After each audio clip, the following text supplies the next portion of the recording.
once you solve it with a low pass, once you solve it with a low pass.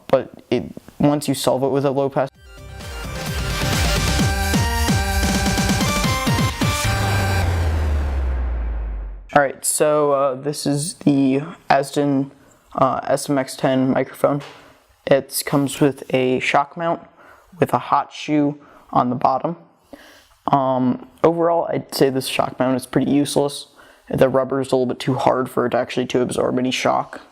So I'd recommend maybe getting a aftermarket shock mount. It is pretty reasonable priced. It retails for about $80 US. For a shotgun microphone that's a stereo one, it's actually pretty reasonable. The only complaint I'd really have about it is the fact that it has this really annoying hiss or noise in the background that can be solved with a low pass filter.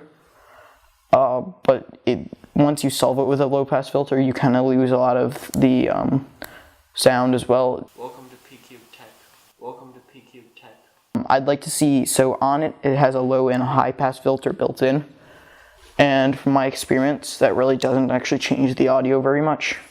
And I would like to see maybe if they were to make another microphone. I think they have some other microphones in their line. But I'd like to see maybe a better shotgun mic, maybe a more useful with a little bit less hiss. I like the stereo capabilities. There are very few shotgun mics where you can get stereo. But at the same point, I don't know if that's actually useful due to the fact that there's a lot of shotgun mics that don't have it, and they all seem to be working fine. It terminates in this nice stretchy cable, so if you want to have a little bit farther away from your camera, that's possible if you have like a cage rig or anything.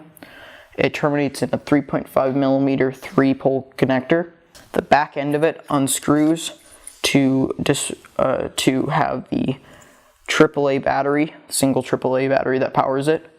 The single AAA battery, I've only had to replace it once, and that was because I left my microphone on for about a month and forgot to turn it off. So if you remember to turn your microphone off, then I feel like that will probably solve that problem. So price per performance rating, I'd probably give this at a 9 out of 10.